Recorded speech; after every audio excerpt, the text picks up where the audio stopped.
Hello everyone, and welcome to my channel. I hope everyone is having a wonderful day. Before we begin, please hit the subscribe button and give this video a thumbs up. General Hospital spoilers suggest Willow Kane's struggles are far from over. Willow has done everything she can to protect the life she has established for herself, but it could be jeopardized if she suffers a big setback during Jen Sidwell's trial. According to GH Summer Preview spoilers, Willow will continue to bear the consequences of her former relationship with Sidwell.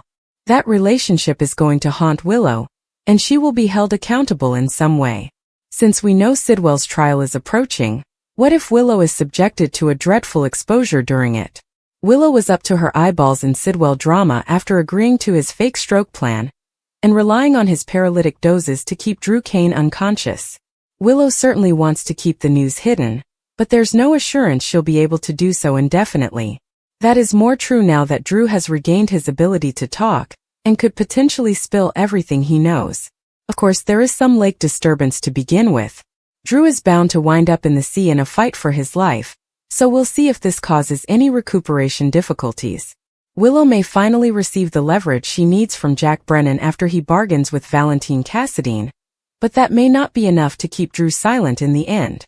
After all, Drew's misappropriated financial scandal pales in comparison to Willow's involvement in other criminal activities. Drew could probably pretend to bow to Willow's blackmail, while covertly negotiating an immunity agreement behind her back. Ezra Boyle got one for turning on Sidwell, so why not Drew? Drew may easily become a star witness in Sidwell's trial, depending on how things play out. That would be an excellent time for Drew to spill the beans and completely disrupt Willow's life. Willow may be caught off guard and scared that she may lose everything that she values most. This might jeopardize Congresswoman Kane's career, while Michael Corinthos inherits the children and Willow faces prison time. According to General Hospital teasers, several Willow-related Sidwell shockers may be revealed in court, so stay tuned. CDL will have more amazing General Hospital spoilers and stuff to read about, so check back frequently for more GH updates. Willow Tate stood motionless in the crowded courtroom gallery, the weight of 100 glances crushing down on her like the thick Port Charles humidity outside the courthouse windows. Jen Sidwell's trial had been the talk of the town for weeks, a high-profile spectacle involving international intrigue, cold fusion secrets, and a web of betrayals that ran through some of Genoa City's, Port Charles's, most prominent families. But Willow saw this as more than just another courtroom drama on the news. It was the moment when her carefully planned existence threatened to crumble utterly. The horrific exposure that everyone was talking about wasn't hyperbole. It was her worst nightmare coming true.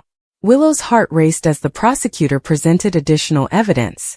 She had agreed to hide Sidwell in her home, which happened to be the Congresswoman's, in exchange for a regular supply of the paralytic medicine that kept Drew Kane susceptible. It began as a desperate attempt to defend her status, marriage, and goals following the shooting controversy. However, Sidwell's defense team was now turning the tables, providing information that portrayed her as a willful accomplice rather than a victim. Congresswoman Tate provided safe harbor, the lawyer said dramatically, presenting documents and timestamps connecting her GPS records, security film clips, and even hushed phone logs. The courtroom erupted in murmuring. Horrific couldn't describe the wave of nausea Willow felt as her secrets were revealed to the world. Her mother, Nina Reeves, sat rigidly beside her, holding Willow's hand with white knuckles. Nina had warned her and hurried with her to confront Jack Brennan for evidence to cover up their involvement. But Sidwell was an expert manipulator. He had surrounded Willow in her own living room, threatening to reveal everything if she did not cooperate. During cross-examination, Sidwell took the stand in a premeditated move, his eyes fixed on Willow's with a terrifying smirk. She understood the arrangement, he stated calmly. The drug for her husband in exchange for discretion. A fair trade in our world, wouldn't you say? Willow longed to fall into the floor. Her congressional career, which was founded on the foundation of integrity and family values, shattered in the public glare. Reporters scribbled furiously. Phones hummed with notifications as live broadcasts captured every gasp in the gallery. Chase, her staunch defender and prospective sexual interest amidst the tumult, stared from across the room, his detective's face a mask of confused allegiance.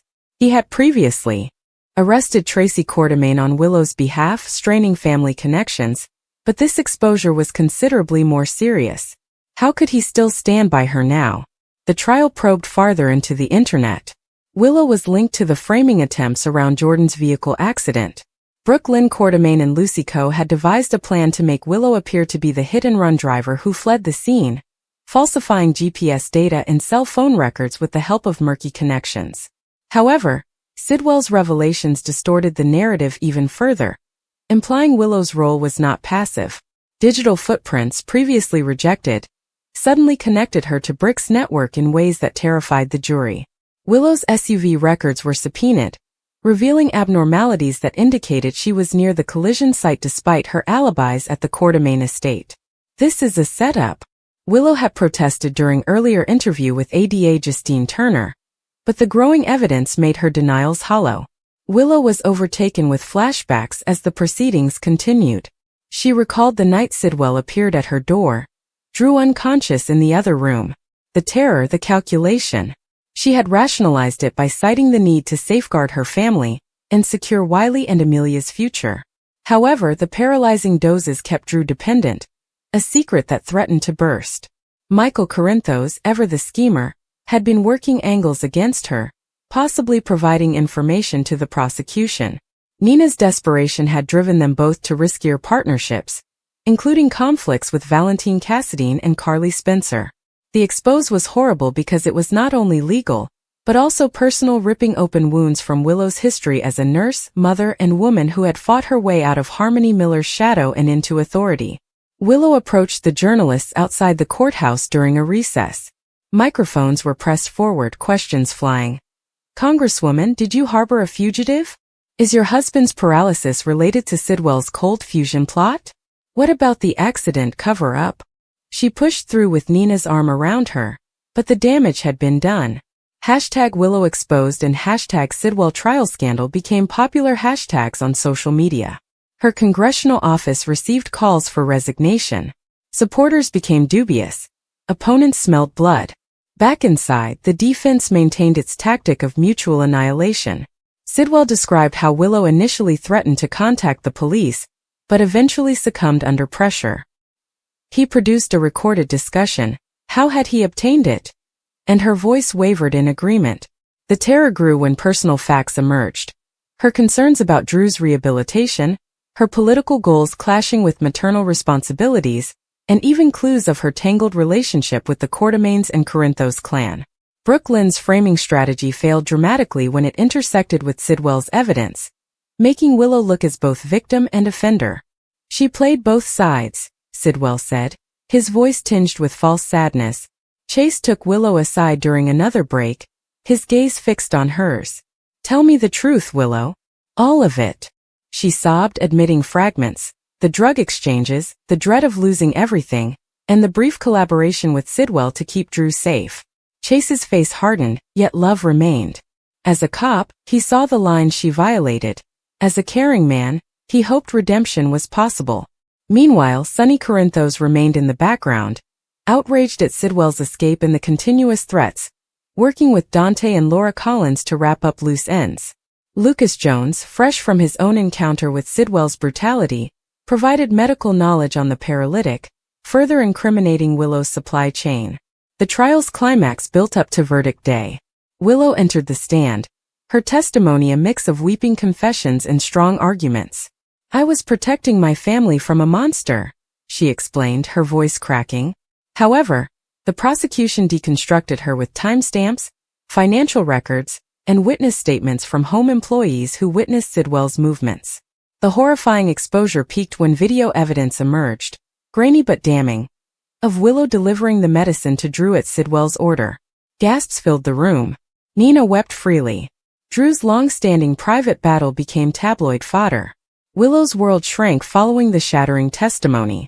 Congressional ethics committees conducted probes. Her marriage to Drew dangled on a thread as he rose from the drugs fog to confront the betrayal. Michael used the scandal to get custody privileges. Despite the rubble, glimmers of resiliency emerged.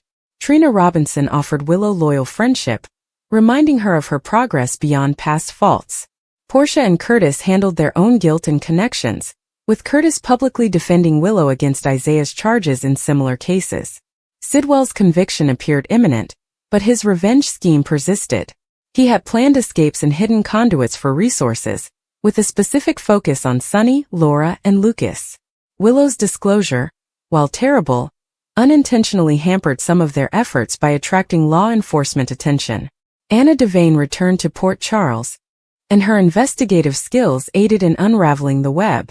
Britt Westbourne had her own dangers in Tortola, with poisoned plots overlapping with the greater pandemonium, demanding difficult choices that mirrored Willow's moral quandaries.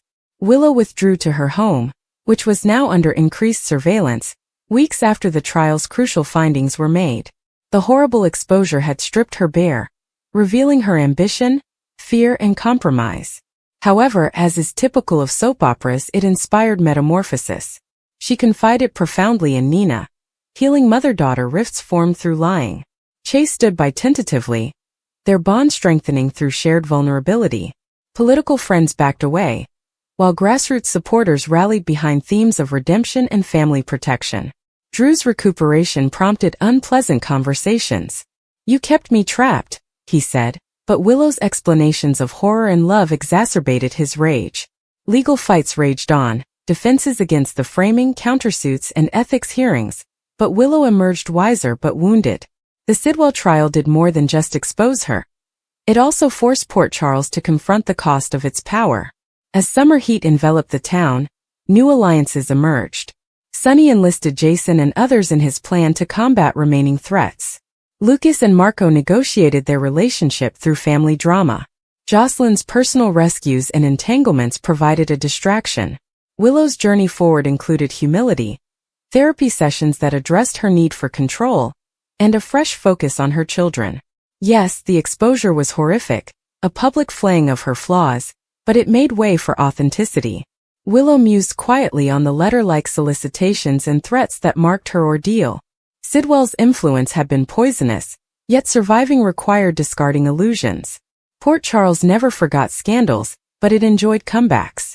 Willow Tate, formerly the nurse with a golden heart and now the embattled congresswoman, painstakingly planned her resurrection. Friends such as Alexis Davis provided legal counsel, while rivals kept a wary eye. The trial ended with Sidwell's guilty conviction on several charges, although appeals and side cases continued. Willow faced penalties, possibly disqualification from politics and community service. However, in the eyes of those who meant most, her children and a few close friends, she began to rebuild. The horrible exposure during Sidwell's trial became a defining moment in her life, shaping her into a stronger, more self-aware woman.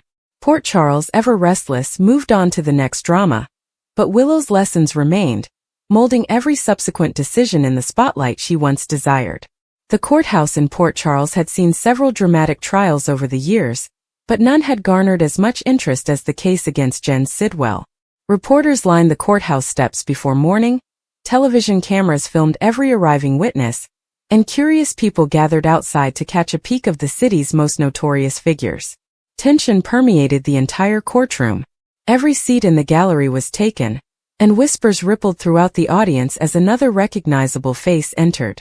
Sonny Corinthos sat silently at the back, his expression unreadable. Carly Spencer remained beside him, observing every movement with caution. Jason Morgan stood against the wall, saying little and intently scrutinizing everyone who entered the room. Sidwell sat in the midst of the storm. He appeared abnormally cool in the face of overwhelming evidence, linking him to various illegal operations. His costly suit and confident smile revealed a man who still believed he could outwit everyone around him. Across the aisle sat Willow. She didn't anticipate to play a large role in the proceedings. She had only volunteered to speak about some interactions she had witnessed between Sidwell and those closest to her. She expected her testimony to be brief so she could quietly return home. She could not have been more wrong.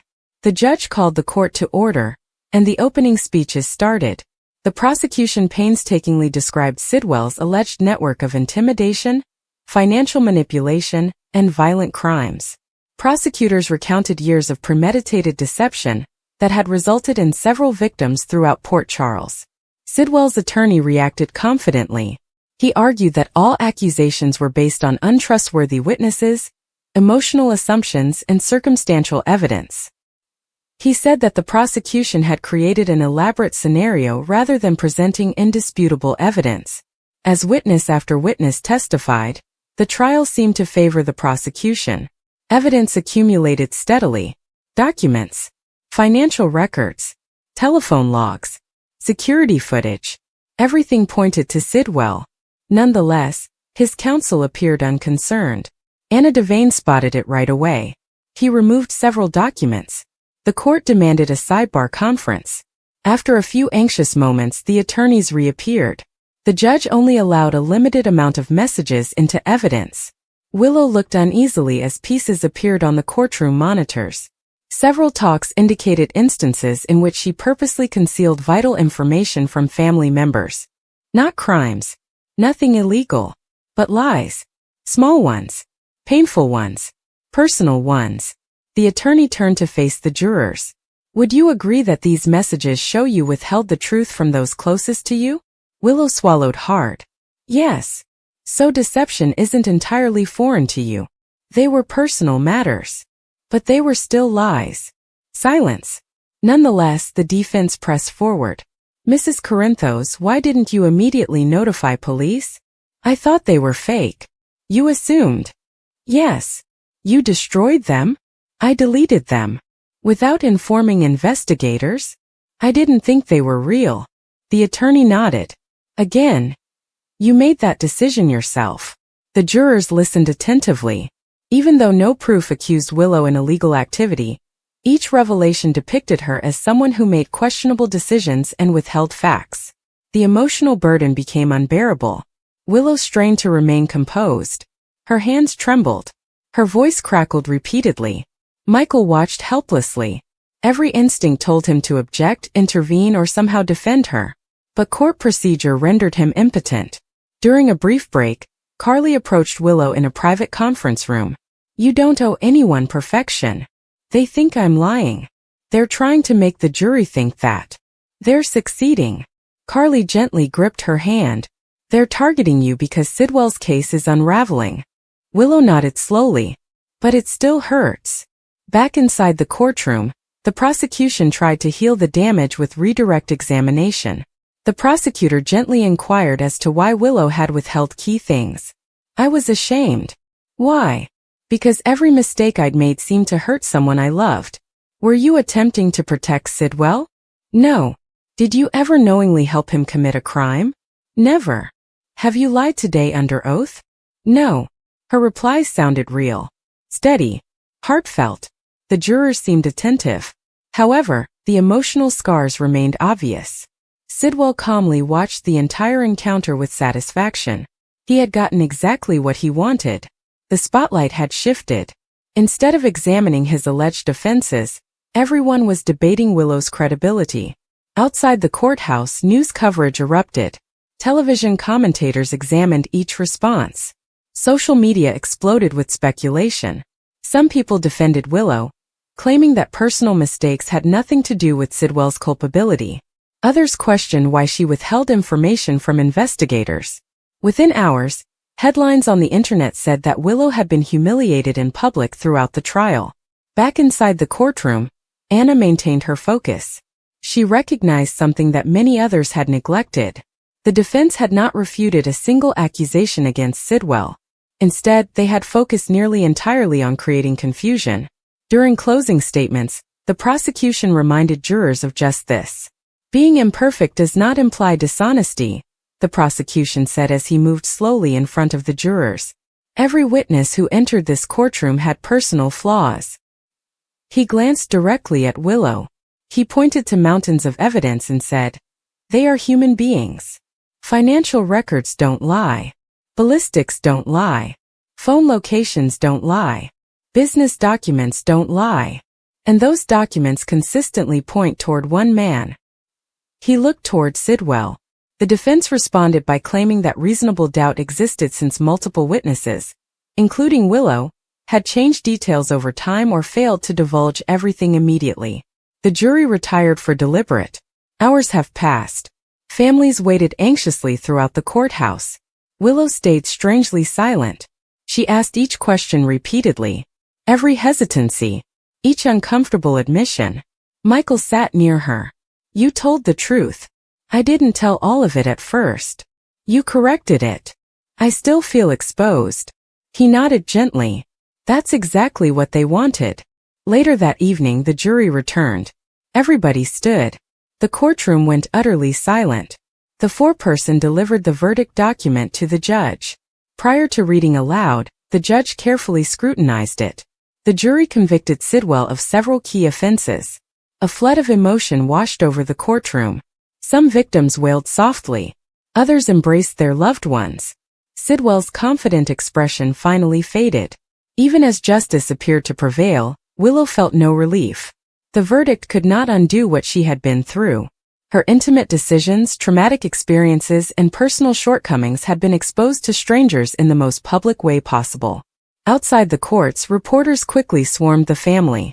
Questions came from all directions. Willow, how do you respond to today's testimony? Do you regret withholding information? Do you believe the defense unfairly targeted you? She stopped walking. For several seconds she only glanced at the cameras. Finally she responded quietly. I've made mistakes in my life. The reporters remained silent. I've kept things hidden from Michael that I should have shared sooner. I've disappointed people I care about. She then stared squarely at the cameras. But telling the truth isn't always comfortable. It sometimes means admitting your worst moments in front of the entire world. She hesitated. If it helps prevent dangerous people from harming others, then the embarrassment was worthwhile. She walked away without answering any further questions. Michael followed her closely.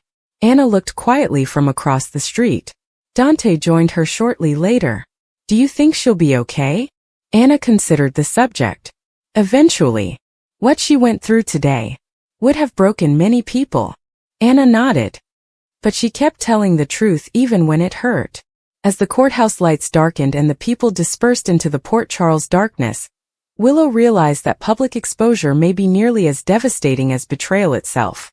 Her reputation was called into doubt, her personal life examined, and her most vulnerable decisions scrutinized in court. Despite the humiliation, Sidwell's attempt to undermine her credibility failed to erase the pile of evidence against him. His conviction marked the end of one chapter, leaving Willow with the arduous task of regaining her confidence and demonstrating that a person's previous sins do not define the honesty they choose in their most critical moments.